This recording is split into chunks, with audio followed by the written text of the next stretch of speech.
My name is Maria Andrews, and at 34 years old, I am a captain in the United States Army. But more importantly, I am a widow. Just 3 days after I buried my husband, the man I loved more than life itself, my mother-in-law, Vivian, stood in the middle of our living room. She didn't look at me. Her ice-cold gaze swept over the wedding photos on the mantelpiece. Then she said, her voice as sharp as broken glass, "Cole is dead. Your little charade is over, little soldier. I'm giving you 24 hours to get your things out of my house." She threw an empty cardboard box onto the marble floor, the sound echoing like a gunshot. "Just your cheap things. Everything that is Blackwood stays." She thought she was giving orders to a gold digger who had lost her meal ticket. She had no idea that Cole had left me one final order of his own. Let me know where you're watching from. Hit that subscribe button if you believe honor and loyalty are stronger than money. And get ready for a story about how a soldier gets justice. The silence in our Beacon Hill brownstone had become a physical presence over the last 3 days. It was heavy, suffocating, clinging to the high ceilings and the antique furniture Cole and I had so carefully chosen together. I was sitting in his favorite armchair, a deep leather wingback that still smelled faintly of him, of his sandalwood cologne, and the old books he loved. I had a cold cup of coffee in my hands, my gaze lost somewhere in the intricate patterns of the Persian rug. The silence was a fragile piece, a necessary shield for a grief so new it felt like an open wound. And then Vivian Blackwood shattered it. She didn't knock. The heavy oak door was simply pushed open, and she entered as if she owned the air inside, which, in her mind, she probably did. She was flanked by 2 large men in dark suits who looked more like private security than movers. Their presence was an immediate act of intimidation. Vivian herself was dressed in a severe black Chanel suit. It wasn't mourning attire, it was a uniform, the kind a general wears when surveying a conquered territory. Her eyes, the same piercing blue as her son's but utterly devoid of his warmth, swept the room and dismissed me entirely. She looked right through me, as if I were just another piece of furniture to be dealt with. I watched, frozen in the armchair, as she pointed a perfectly manicured finger towards the back of the house. "Start with my son's study," she commanded, her voice crisp and devoid of any emotion. It was the voice of a CEO, not a grieving mother. "I want everything in there inventoried and sealed." Her men moved with quiet efficiency, their footsteps silent on the thick rug.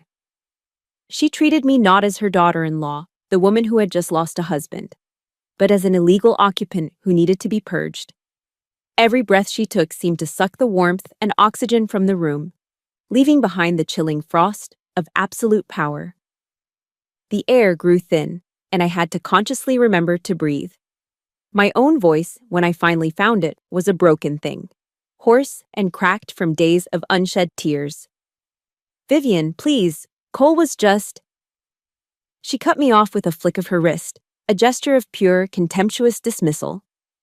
"Do not speak my son's name," she snapped, turning her full attention to me for the first time. She walked towards me, her heels clicking like tiny, sharp hammers on the marble inlay of the floor. She stood over my chair, forcing me to look up at her. "You have no right." Her gaze was a physical force, pinning me down. "Did you really think I didn't know what you are?" she sneered, her lip curling slightly. "A little mechanic's daughter from somewhere in the middle of nowhere, Ohio? You thought you could climb your way into this family. My son may have been blinded by that uniform, but I was not. The performance is over. You were an unfortunate incident, and now you are over." Every word was a calculated strike, designed to strip away my dignity, to invalidate my marriage, to erase my love for her son. I felt the blood drain from my face, a cold numbness spreading through my chest where my heart used to be. That's when she gestured to one of her men. He stepped forward holding a single, flattened cardboard box. Vivian took it and, with a look of profound distaste, threw it onto the floor in front of me. It landed with a hollow thud. "This," she announced, "is all you are permitted to take, the worthless things you brought with you into this house." The contrast was brutal and deliberate. The cheap, brown cardboard against the polished, veined marble that Cole and I had picked out in Italy. The box was an insult, a clear message meant to underscore that I didn't belong. that everything I was and everything I had was cheap. It was a visual representation of my worth in her eyes. Disposable. Something inside me shifted then. At West Point, my first instructor for SEER training, survival, evasion, resistance, and escape, had a saying. In the eye of the storm, he'd tell us, the best soldier doesn't fight the wind. He watches, he waits, and he finds the path through it. Vivian was my storm. And she was making a rookie mistake. Instead of crying or begging, as she so clearly expected, I rose from the chair.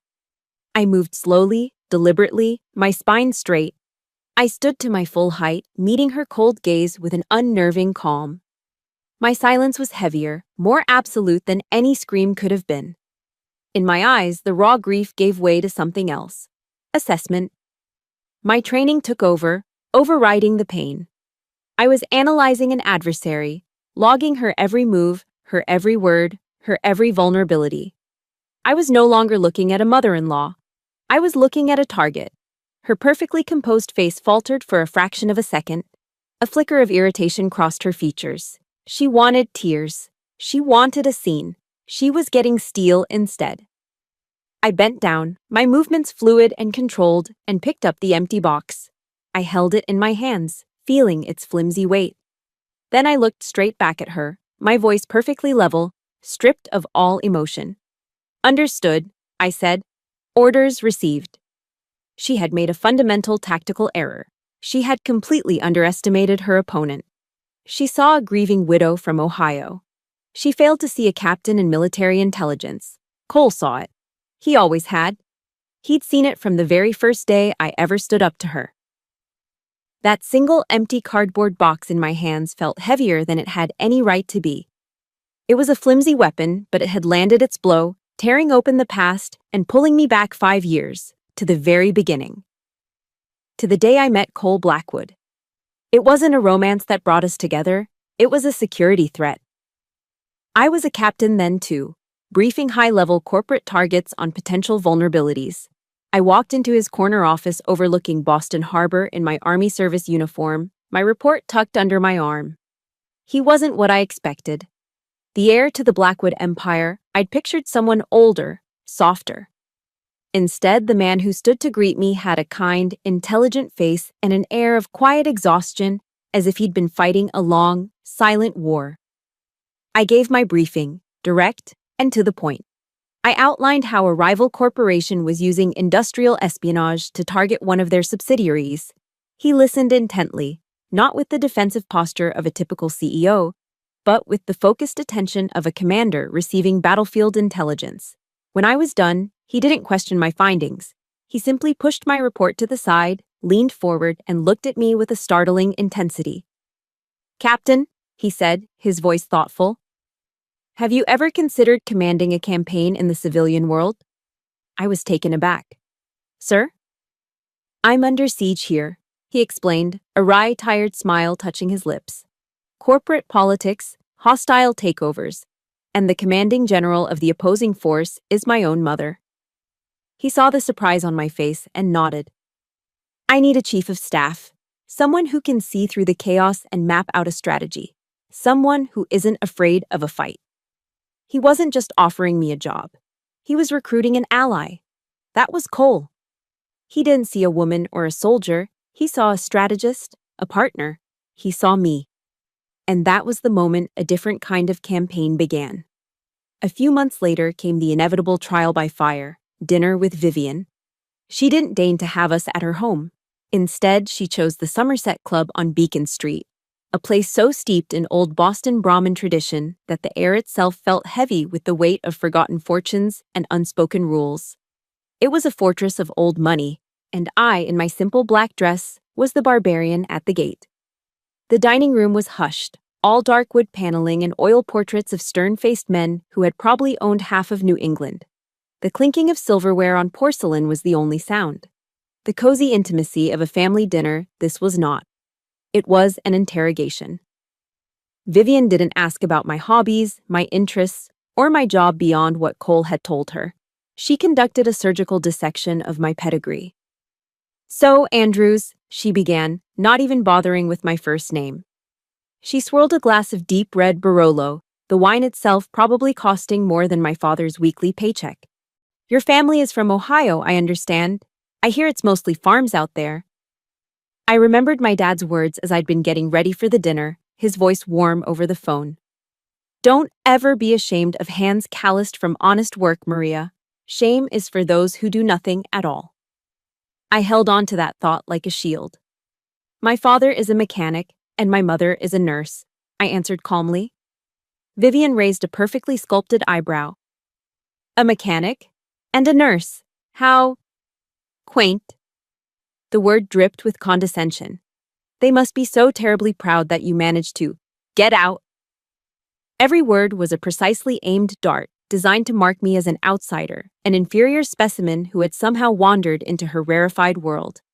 She wasn't trying to get to know me. She was trying to put me in my place, a place far beneath her, and certainly far beneath her son. The silence that followed was thick with tension. Then, a sharp clink cut through the air. Cole placed his fork down on his plate with a deliberate, resounding noise. Mother, he said. His voice was quiet, but it had a core of steel I had never heard before. Vivian's gaze shifted to him, annoyed at the interruption. Maria is a decorated officer in the United States Army, he continued, his eyes locked on his mother's. She has served this country in places you couldn't find on a map. Her father taught her about honor, and her mother taught her about compassion. Those are values I admire, values this family seems to have forgotten. Under the table, out of Vivian's sight, he reached over and took my hand.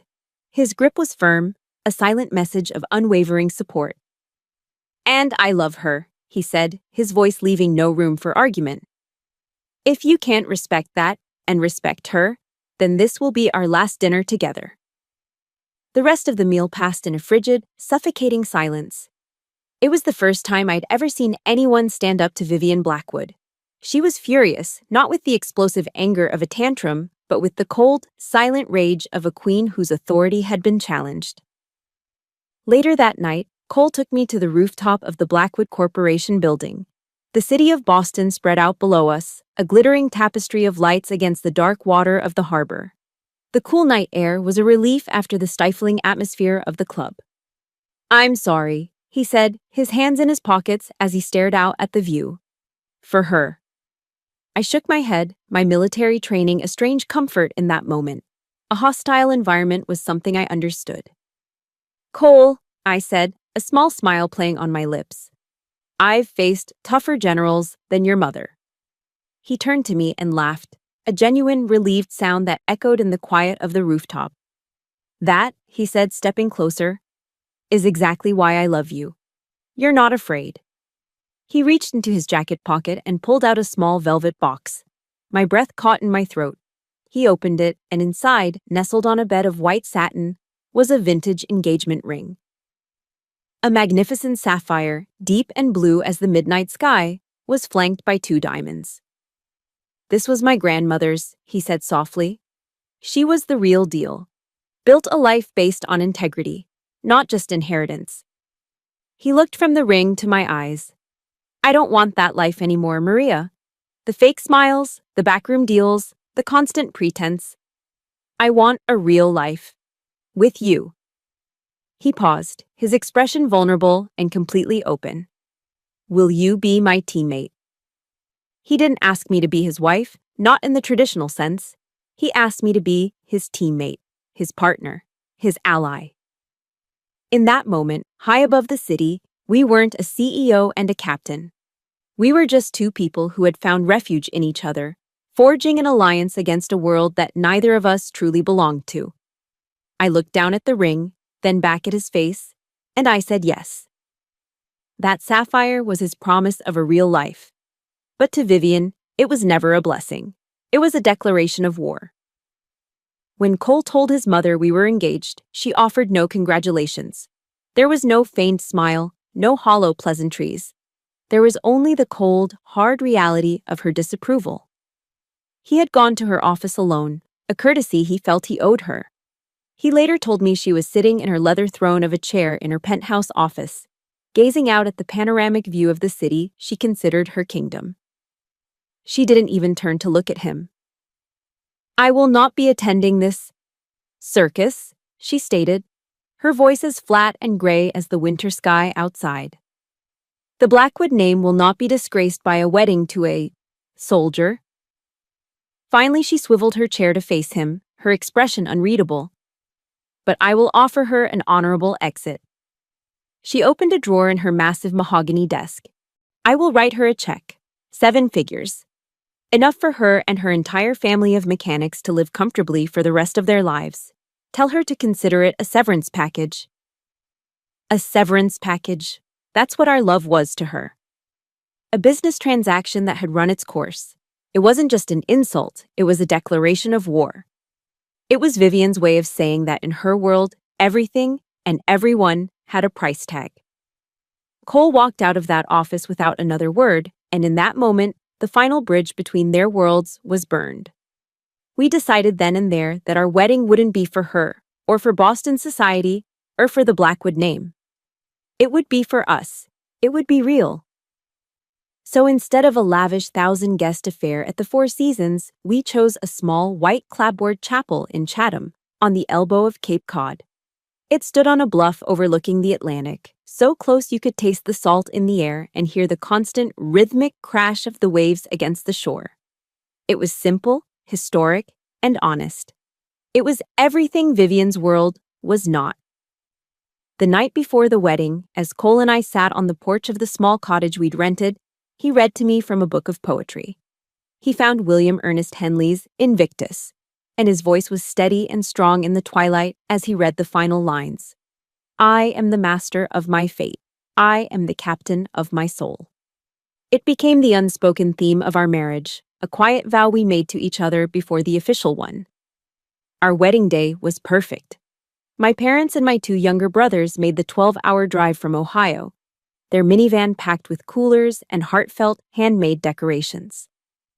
My dad, in his slightly too tight suit, looked prouder than I had ever seen him. My best friends from my old unit showed up, their dress blues immaculate. They formed an impromptu saber arch for me to walk through as I entered the chapel. A silent, powerful display of a bond forged in dust and deployment, not boardrooms. There were no designer gowns or string quartets. I wore a simple ivory dress I'd found in a small boutique. Our music was the sound of the ocean and the laughter of the 50 people who truly loved us. At the reception on the lawn, we didn't serve champagne and caviar. We served lobster rolls on buttered, toasted buns and cases of local craft beer from Sam Adams. It was a celebration of love, not of status. It was a family gathering, defined not by blood, but by presence and support. But Vivian, of course, had to have the last word. That afternoon, a courier on a motorcycle roared up the gravel driveway. He was holding a signature Tiffany blue box, tied with a perfect white ribbon. My heart sank. For a foolish, hopeful second, I wondered if it was an olive branch. It was not. Inside, there was no card of blessing.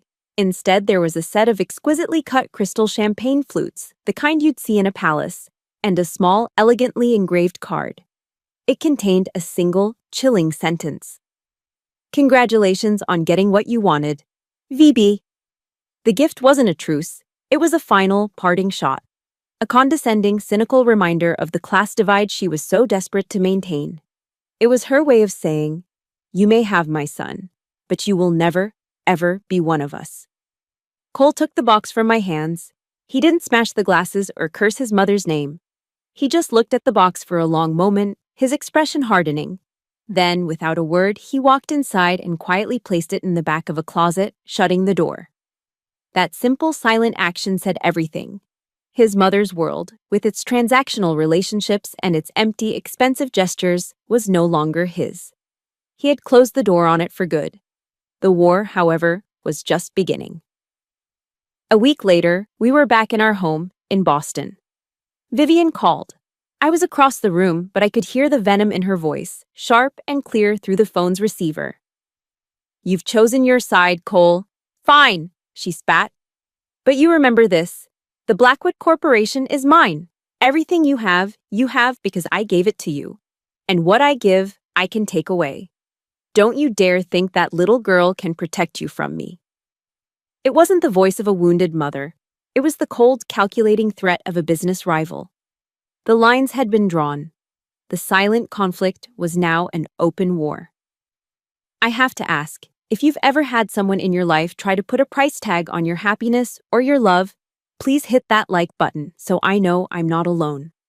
And in the comments, just type honor if you believe some things should never be for sale.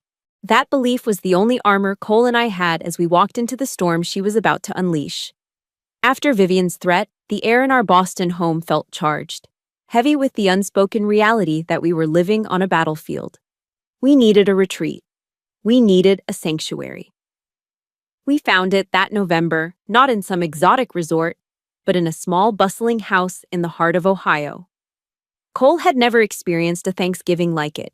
His Thanksgivings were catered affairs, stiff and silent, where conversations revolved around stock prices and corporate mergers. My family's Thanksgiving was chaos, noise, and love. The moment we walked through the door, the smell of roasting turkey, sage, and my mom's famous green bean casserole hit us. The television was blaring, the Ohio State Buckeyes were playing Michigan, and my two younger brothers were already yelling at the screen.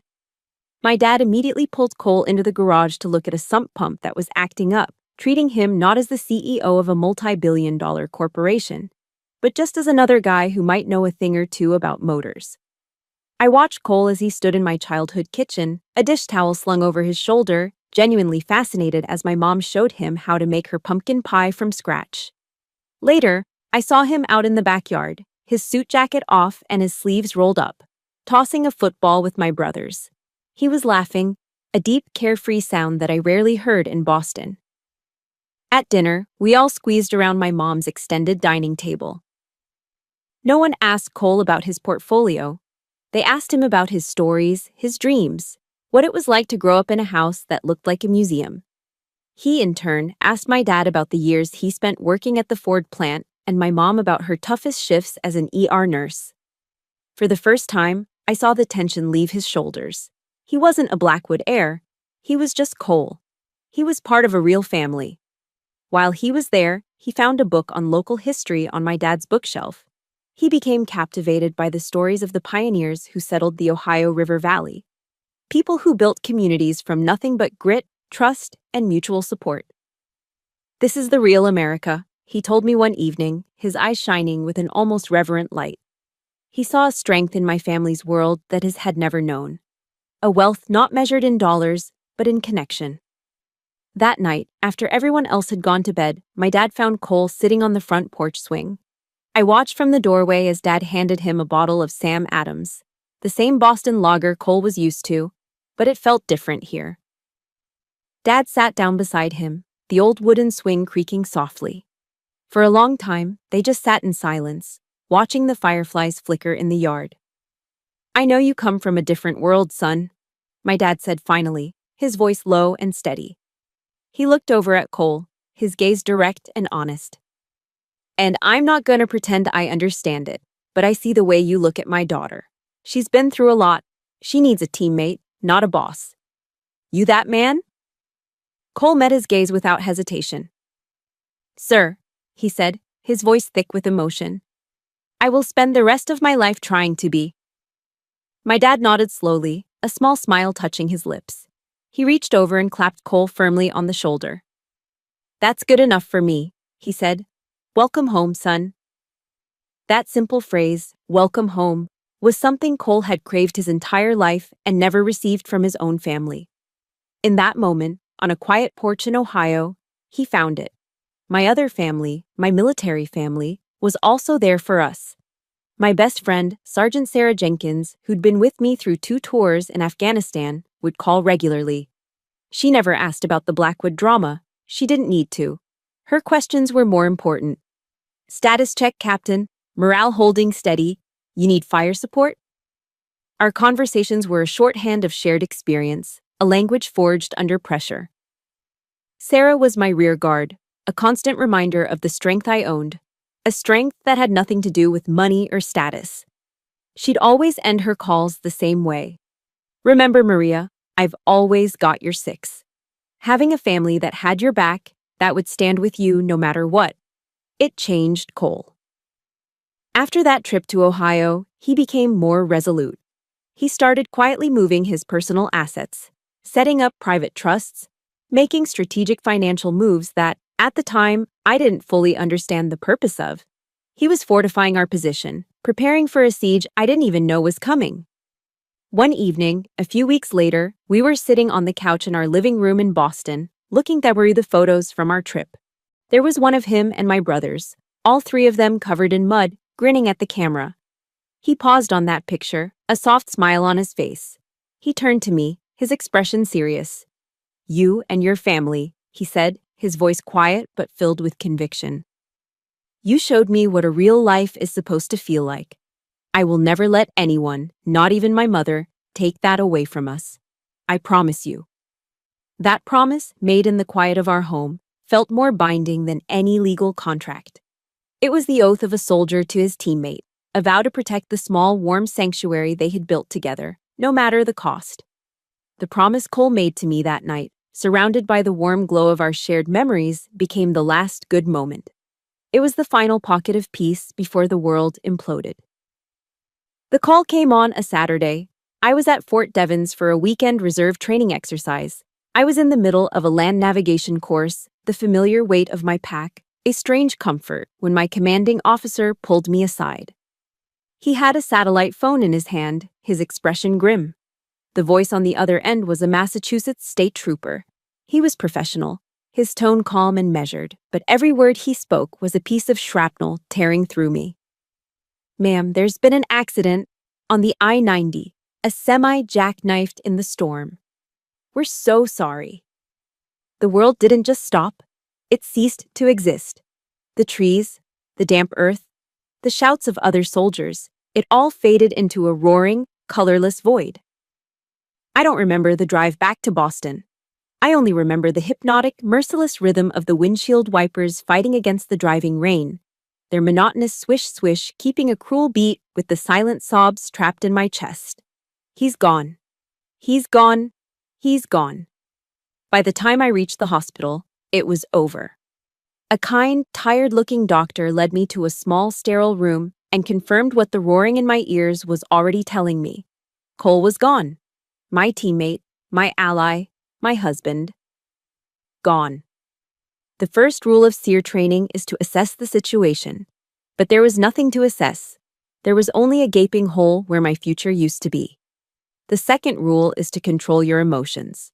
I tried. I really did. But the grief was a physical force, a tidal wave that swept me under. And into that storm of shock and pain walked Vivian Blackwood.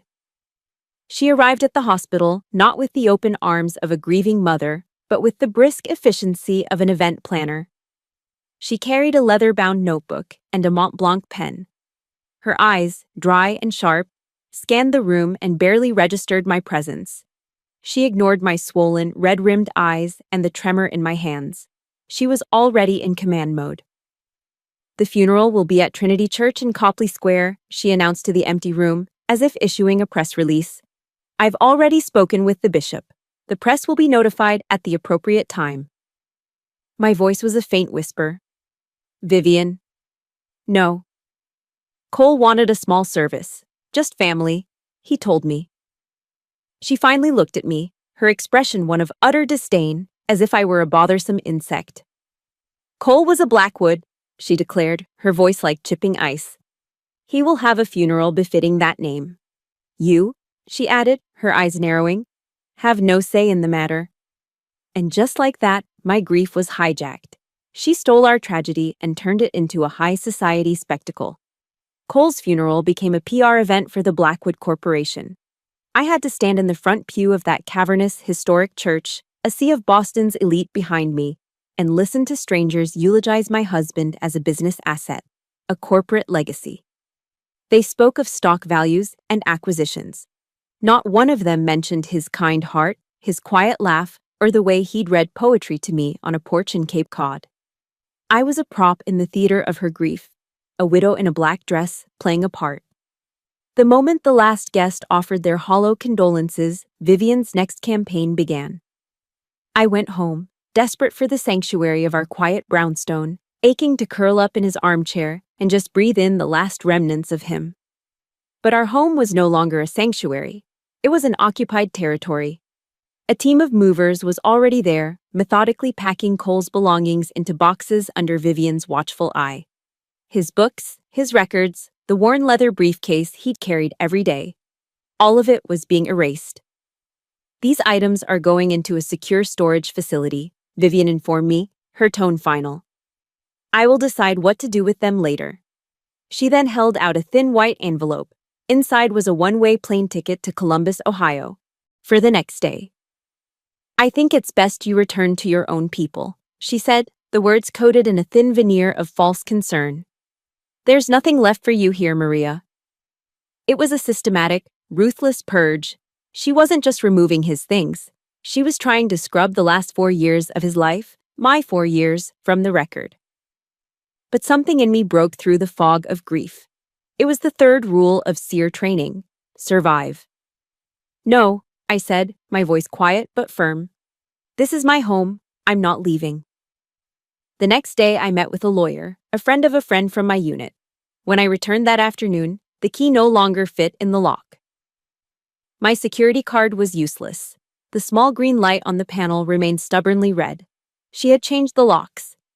I stood on the rain-slicked brick sidewalk of Beacon Hill, the place I called home, and I was locked out. The cold, damp Boston drizzle started to seep into my coat. I had nothing but my wallet and my phone. My hands shaking with a mixture of cold and fury, I called her. "You can't do this," I said, my voice trembling. Her laugh on the other end of the line was the cruelest sound I had ever heard. It was triumphant, mocking. "Oh, my dear, I can and I have," she chirped. "I'll see you at the reading of the will. Though I wouldn't expect any pleasant surprises if I were you." The line went dead.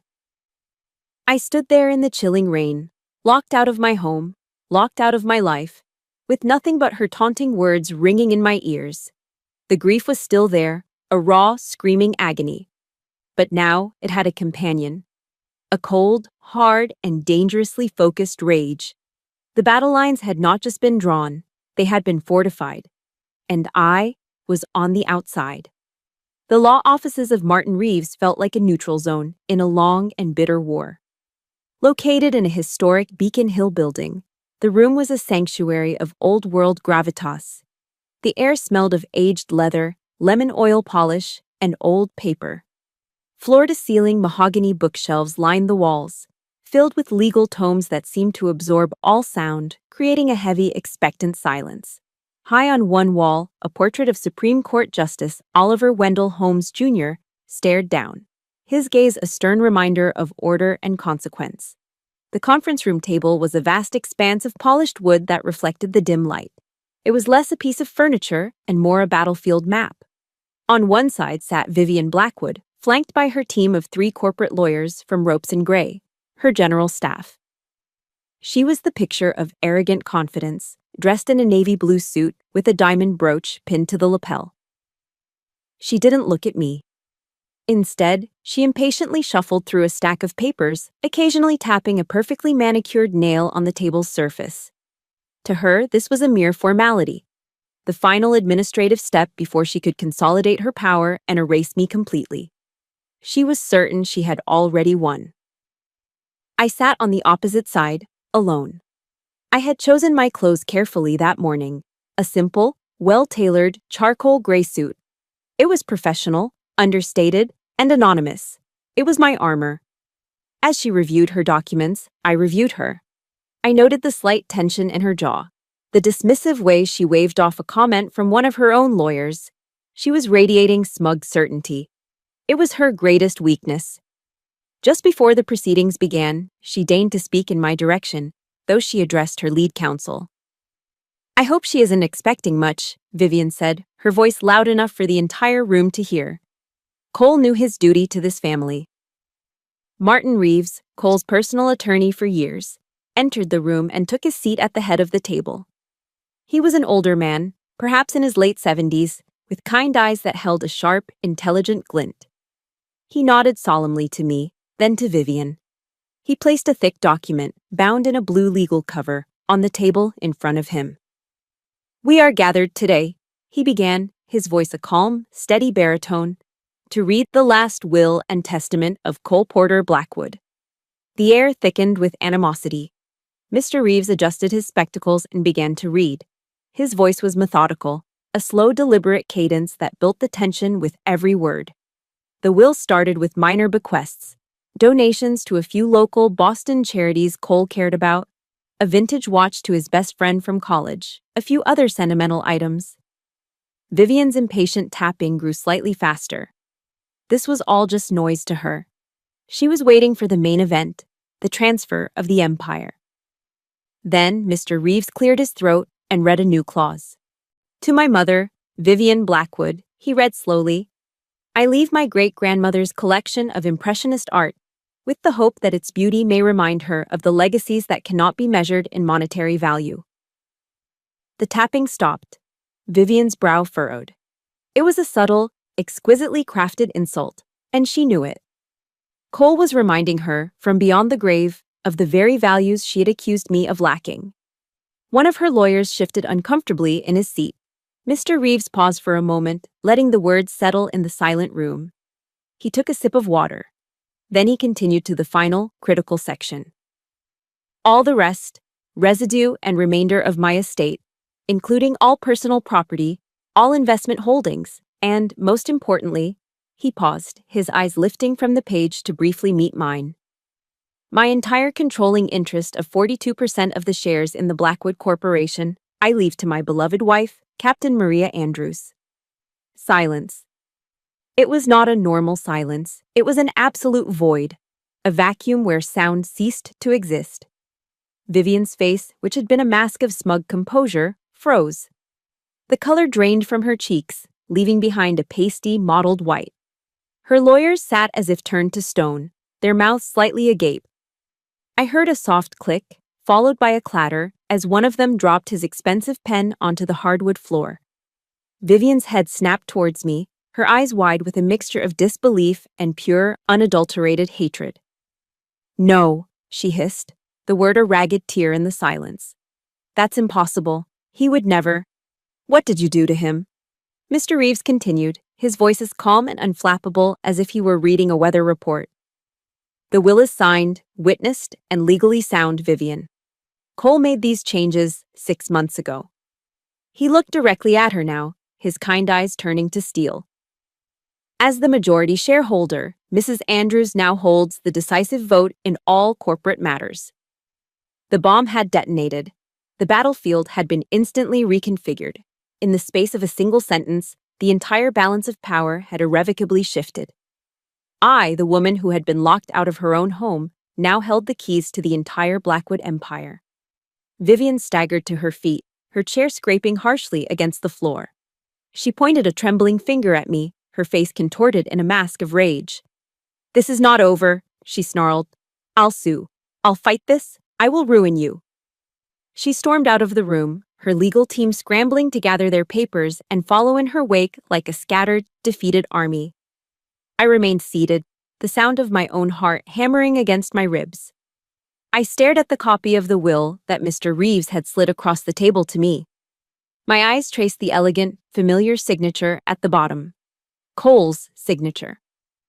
The room was quiet again, but this was a different kind of silence.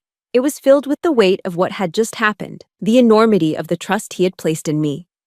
If you have ever been underestimated, if you have ever been counted out, just do me a favor and hit that like button. And let me know in the comments, just one word: justice. Because in that moment, that's what it felt like. It felt like the beginning of justice. And a single, overwhelming question echoed in my mind. Cole, what did you do? The question, Cole, what did you do, hung in the air of the silent conference room long after Vivian had gone. It was a question born of shock, but as I sat there, the answer began to arrive. It came in the form of Martin Reeves. After the room was empty, he walked over and placed a small, plain manila envelope on the table in front of me. It was thin and surprisingly light. Cole instructed me to give this to you, and only to you, After the will was made public, he said, his kind eyes now filled with a deep, knowing sadness. Inside the envelope, there was no lengthy explanation. There was only a single, old-fashioned brass key for a safe deposit box and a slip of paper with the address of a private bank in Boston's financial district. He said you'd know what to do, Mr. Reeves added. A jolt, like an electric current, shot up my spine. This wasn't a coincidence. This wasn't a simple inheritance. This was a plan, a contingency. Cole hadn't just left me his fortune, he had left me a mission, a posthumous command. I drove to the bank alone, my mind a whirl of confusion and dawning realization. The bank was the kind of discreet, old money institution that didn't have signs. It was all polished granite and hushed reverence for wealth. The security procedures were intense. It took Mr. Reeves's master key, my signature, and a biometric thumbprint scan before a silent attendant led me deep into the vault. The air in the vault was cold and still, smelling faintly of steel and recycled air. The attendant used both keys to unlock a narrow metal door and slid out a heavy stainless steel box. He placed it on a small private viewing table and left, closing the heavy door behind him with a soft but definitive click. My heart hammered against my ribs. I lifted the lid. Inside there were no jewels, no stock certificates, no cash. There were only 3 items. The first was a thick, cream-colored envelope sealed with the Blackwood family's wax signet. The second was a heavy, brushed metal USB flash drive, completely unmarked. And the third item made my breath catch in my throat. It was the sapphire from Cole's grandmother's ring, the deep, midnight blue stone that Vivian had pried from its setting before the funeral. Its presence here was a message, a powerful and defiant statement from Cole. This is the true inheritance, it seemed to say. Not the money, the truth. I didn't open the letter there. I couldn't. I took the box, drove to a quiet spot overlooking the harbor where Cole and I used to walk, and shut off the engine. With trembling hands, I broke the wax seal. The handwriting was his. So familiar it was a fresh wave of grief. The letter began with words of love, words that I will keep for myself. They were a reminder of the man, of the love that fueled this entire, devastating plan. But then, the tone shifted. The loving husband became the strategist, the CEO, the commander laying out a mission briefing. He explained that about 8 months ago, a financial report had crossed his desk with an anomaly he couldn't explain. He said that my analytical mind, the way I taught him to look for patterns and question assumptions, made him dig deeper. He didn't delegate. He investigated it himself, after hours, in secret. What he found, he wrote, was worse than he could have ever imagined. It wasn't a simple case of embezzlement. It was a sophisticated, deeply embedded network of shell corporations, offshore accounts in the Cayman Islands, and systematic fraud. A massive money laundering and tax evasion scheme that ran into the hundreds of millions of dollars. And at the center of it all, pulling every string, was Vivian. She built an empire on lies, Maria, he wrote.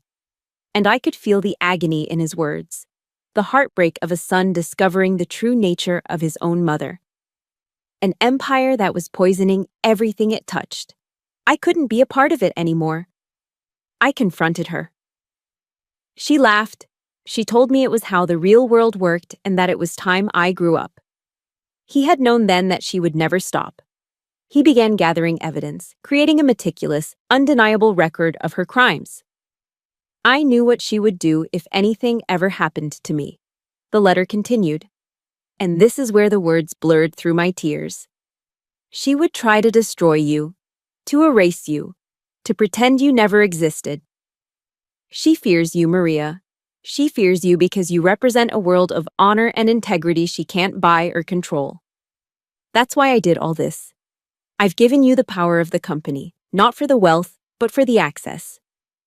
For the standing. This is your armor. And the flash drive?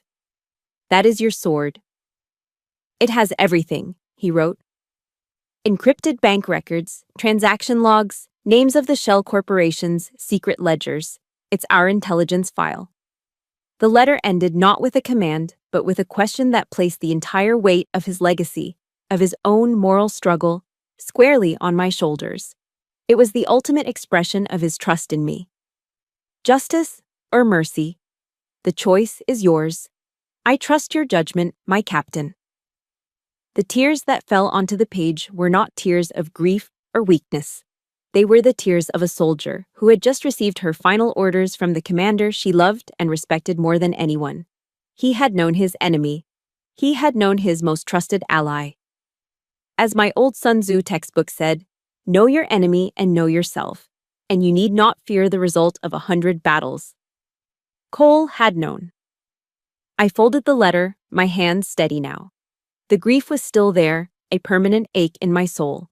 But the rage had solidified into something cold, clear, and absolute. Purpose. I started the car and pulled out my rugged military-grade laptop. It was encrypted, shielded, and untraceable. I took the heavy metal flash drive, Cole's sword, and slid it into the USB port. The small light on the drive blinked once, and the screen prompted me for a password. I knew what it would be. I typed the 5 letters. INVELZCTUS. Access granted. Operation Justice had begun. Vivian, true to form, did not wait. The day after the will was read, she launched her counteroffensive. She called for an emergency meeting of the Blackwood Corporation's board of directors.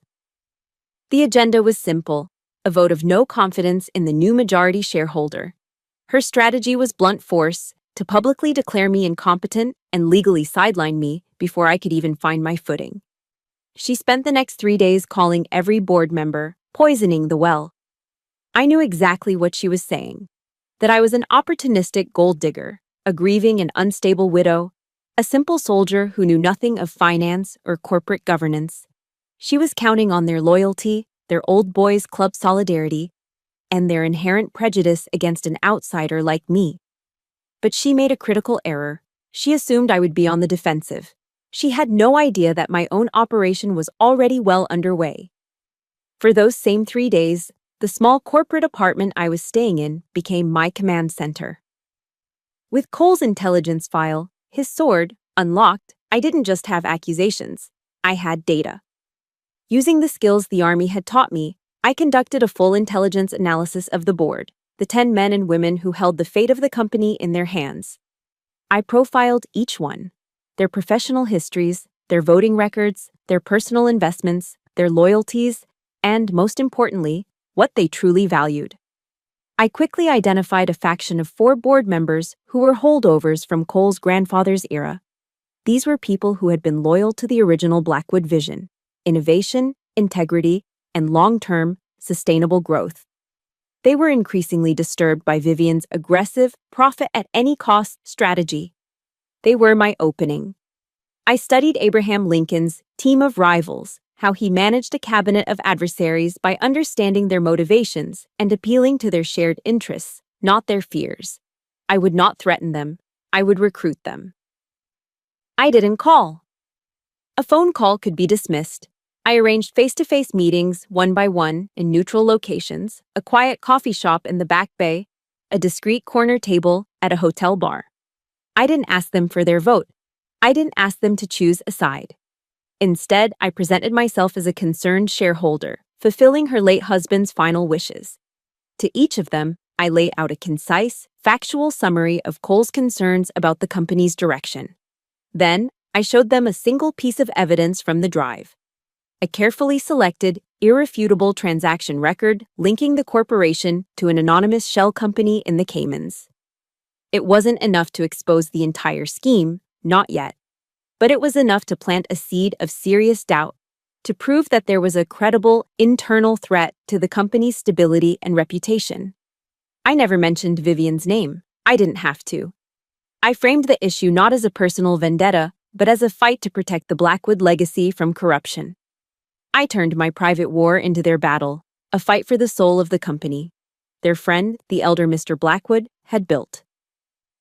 When I walked into the boardroom on the top floor of the Blackwood building, the atmosphere was electric with tension.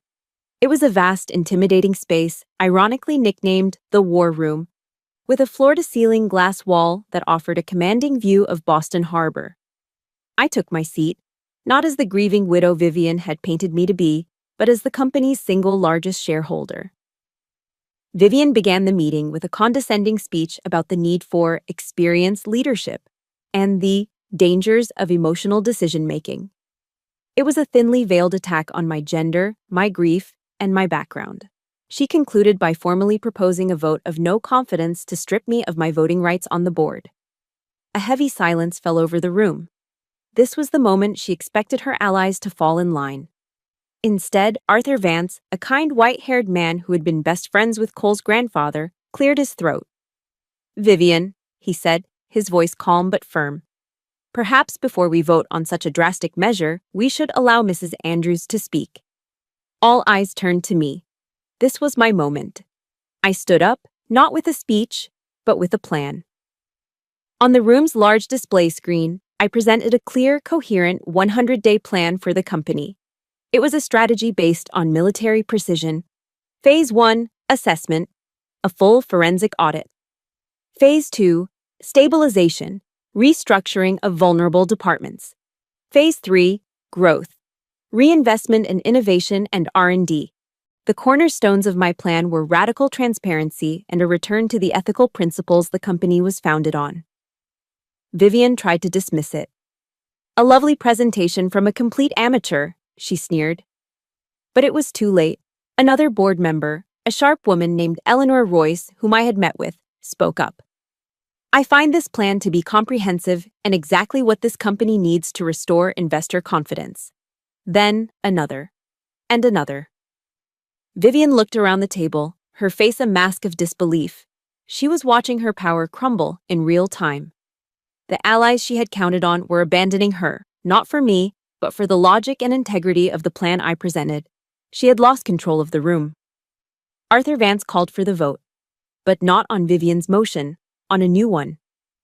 "I move," he announced, "to table the vote of no confidence indefinitely. Furthermore, I move to appoint Captain Maria Andrews as interim chair of the board, with full oversight authority, effective immediately." The vote was a landslide, 8-2. Vivian sat frozen in her chair, utterly defeated. The war room had lived up to its name, and she was the sole casualty. I stood at the head of the table, in the seat that was now mine. I looked directly at Vivian, my voice steady and cold as steel. "My first act as chair," I announced to the board, "is to authorize a full, independent, forensic audit of all Blackwood subsidiaries and foreign accounts, effective immediately." Checkmate. I hadn't just defended my position. I had taken the castle from within. My first act as chair of the board was not to fire anyone or to make a grand speech. It was to make a quiet phone call. I didn't dump Cole's entire intelligence file on the authorities. That would have been messy, a declaration of war from a grieving widow. An intelligence officer doesn't operate that way. You don't hand over the whole puzzle. You give them a single, irresistible thread to pull. I called Mark Davison. We'd worked together years ago on a joint financial crimes task force. He was now a senior field director at the IRS's Criminal Investigation Division. I didn't call him as Maria the widow seeking revenge. I called him as Captain Andrews, the new interim chair of the Blackwood Corporation, a concerned fiduciary who had uncovered alarming irregularities and was fulfilling her legal duty to report them. I gave him a silver bullet, a single, impeccably documented, untraceable transaction from a Blackwood subsidiary to a shell corporation in the Cayman Islands, a shell corporation I knew was wholly owned by Vivian Blackwood. "This is the thread, Mark," I told him over an encrypted line. "I have a strong belief that if you pull on it, the entire network will unravel." I gave them the means to discover the truth for themselves. By doing so, I made the investigation theirs, not mine. It was now a legitimate federal inquiry, one that even Vivian's immense political influence could not quash. Then, I waited. 3 weeks later, at dawn, Operation Sunrise began. At 6 a.m., coordinated teams of FBI and IRS agents raided the Blackwood corporate headquarters downtown, several satellite offices, and Vivian's sprawling, opulent mansion in Chestnut Hill. Having been given a heads up by Mark, I was already in my office at headquarters. I cooperated calmly and professionally, directing the IT staff to give the agents full access to the servers and records they requested.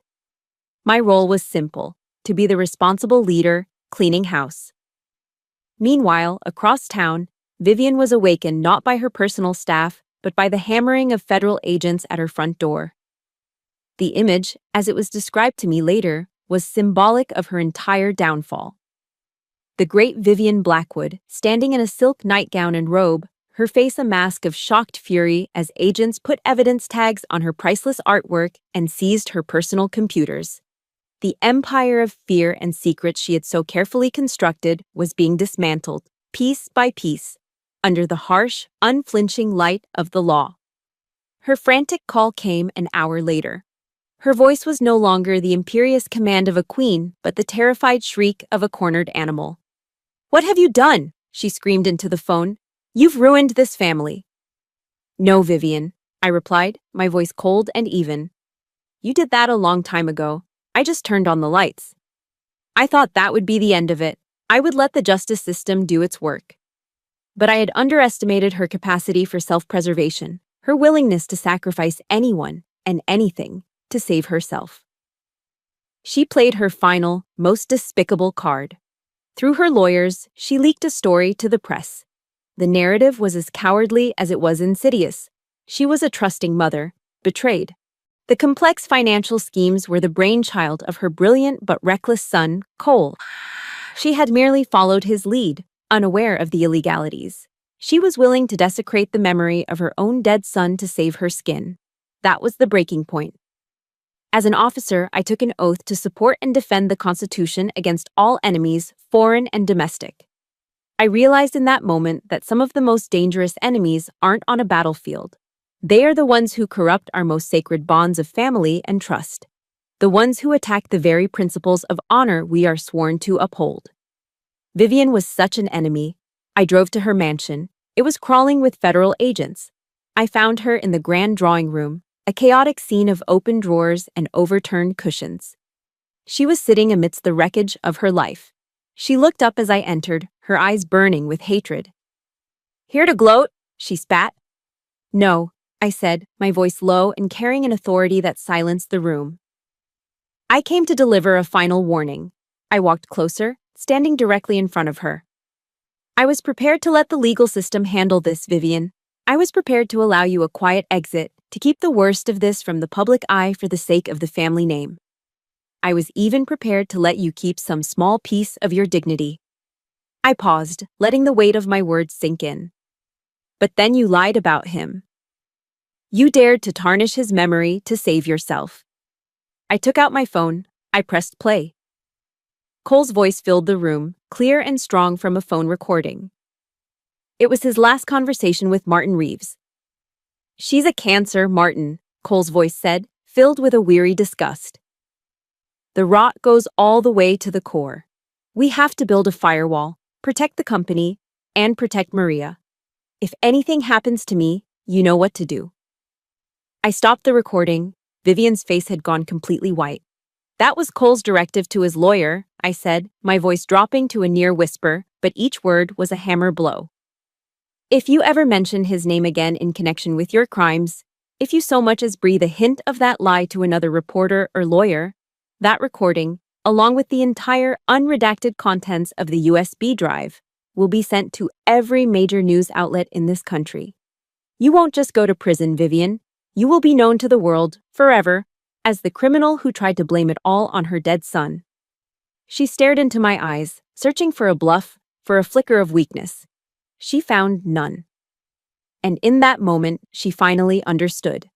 She had no moves left, no power, no influence, no one left to betray. She had lost, utterly and completely. A sound, a low, guttural sob of pure defeat, escaped her lips. She sagged in the ornate chair, shrinking into herself. The queen was dethroned. The empire had fallen. I turned and walked away, not looking back. As I stepped out into the cold, clean air, I reached into my pocket and closed my hand around the sapphire. It was a solid, reassuring weight. a piece of the true legacy. My mission was complete. The fallout from Vivian's downfall was swift and decisive. Faced with the mountain of undeniable evidence and the damning recording of her own son, she did what all cornered narcissists do. She took the path of least resistance. To avoid a humiliating public trial, Vivian Blackwood accepted a plea deal. She was sentenced to 7 years in federal prison and hit with hundreds of millions of dollars in fines and restitution, effectively stripping her of the personal fortune she had built on deceit. The empire was gone. The Blackwood Corporation, under my temporary leadership, went through its own painful but necessary reckoning. We cooperated fully with the federal investigation, a process that felt like a radical corporate cleansing. We cut away the rotten limbs of the company, the shell corporations, the fraudulent departments, and established a rigorous new ethics oversight committee. My final act as chair was to help the board appoint a new, highly respected CEO to lead the company forward. I had no desire to run the company day to day. My mission had been to expose the corruption and protect the legacy. Now, I was its guardian. As part of Vivian's settlement, a significant portion of her seized assets was returned to the corporation. I knew immediately what Cole would have wanted done with that money. It wasn't his, and it wasn't mine. It was ill-gotten gain that needed to be repurposed for good. I established the Cole Blackwood Foundation. Its mission was clear and focused: to help veterans navigate the often brutal transition from military to civilian life. We partnered with established, incredible organizations like the Wounded Warrior Project and the Travis Manion Foundation to fund vocational training programs, college scholarships, and, most importantly, mental health services for soldiers and their families. We didn't launch the foundation with a black tie gala in a Boston ballroom. We held a simple ceremony at a local VFW hall. The room was filled not with billionaires and socialites, but with veterans, their families, and the people who genuinely cared for them. When I stood up to speak, my remarks were brief. My husband believed in service, honor, and second chances. I said, my voice steady. This legacy isn't about money. It's about rebuilding. It's about ensuring that those who have our six abroad have someone to have their six when they come home. A year to the day after Cole's death, I stood before his grave at Arlington National Cemetery. The sky was a brilliant, cloudless blue, and a profound quiet settled over the endless rows of white headstones. In my Army service uniform, I felt a sense of order and purpose amidst the overwhelming grief. I placed a single white rose on the cool marble. I didn't cry. Instead, I stood at attention, as if reporting to my commanding officer. "Hey, you," I whispered to the silent stone. "It's all secure now. The objective has been taken." I told him about the foundation, about the first round of scholarships we'd awarded, about the lives that were being changed because of him. "Your legacy is alive, Cole. It's making a difference. Mission complete." A deep sense of peace washed over me then. Not the absence of pain, that would always be there, a quiet companion. But it was the feeling of a duty fulfilled, of a promise kept. I had honored him in the only way that truly mattered. The story ends, but my life continued. A few months later, I'm sitting on the front porch of a small house I bought in rural Virginia, nestled in the foothills of the Blue Ridge Mountains. The air here is clean and smells of pine and damp earth. It's a world away from the noise and ambition of Boston. It's quiet. It's mine. In my hands, I'm holding a letter. It's from a young former Marine who received the first Cole Blackwood Foundation scholarship. He's in his first semester of engineering school at Virginia Tech. He writes about his classes, about his struggles with PTSD, and about the hope he finally feels for the future. "Thank you," he writes at the end. "You didn't just give me a scholarship, you gave me a reason to believe in tomorrow." A genuine smile touches my lips. I fold the letter and look out at the mountains, their ancient, hazy blue shapes, a constant, calming presence on the horizon. Eleanor Roosevelt once said that a woman is like a tea bag. You never know how strong she is until she gets in hot water. The water had been boiling, but it had revealed a strength I never knew I possessed. I reach up and touch the simple silver chain around my neck. On it hangs Cole's grandmother's sapphire, no longer in a ring, but as a simple, elegant pendant.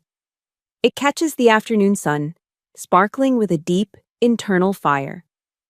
The war is over. The pain is still a part of me, but it no longer defines me. I am a soldier. I am a widow. I am a leader. And now, finally, after everything, I am free to begin my next chapter. Alone, but not broken. Looking forward to a new, self-made dawn. Thank you for following me on this journey. My battle was fought in boardrooms and quiet rooms. But I know that the fight for dignity and honor happens everywhere, every day, in families and workplaces, just like yours. The most important lesson I learned is that our true legacy isn't what we inherit, but what we build from the broken pieces. If you believe in the power of resilience and that justice is worth fighting for, please subscribe to this channel for more stories that matter. And in the comments below, I'd be honored if you would share one word that describes the legacy you want to build.